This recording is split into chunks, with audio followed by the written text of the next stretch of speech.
In chapter 7 of Fratelli, Tutti, which Pope Francis titled Paths to Renewed Encounter, he mentions about Jesus' reaction on seeing a disciple tempted to violence. Jesus said firmly, "Put your sword back into its place."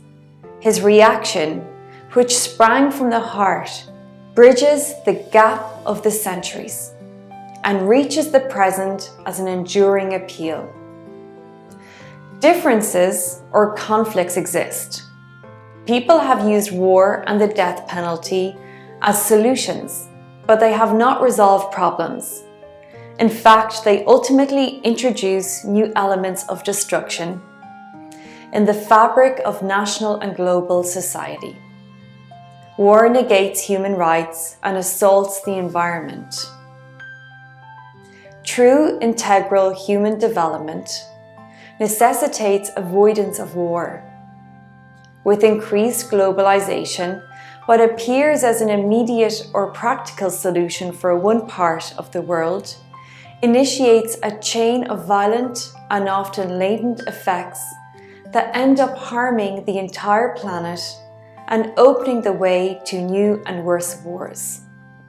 There are no longer isolated outbreaks of war in one country or another.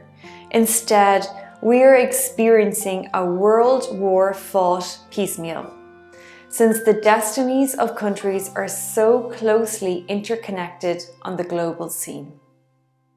The Charter of the United Nations, which constitutes a fundamental juridical norm, deserves to be ratified by all. Those who work for tranquil social coexistence should never forget that without equal opportunities, different forms of aggression and conflict will find a fertile terrain for growth and eventually explode. Different groups must abstain from enmities and mutual hatred and turn conflict into an honest discussion of differences founded on a desire for justice and peace.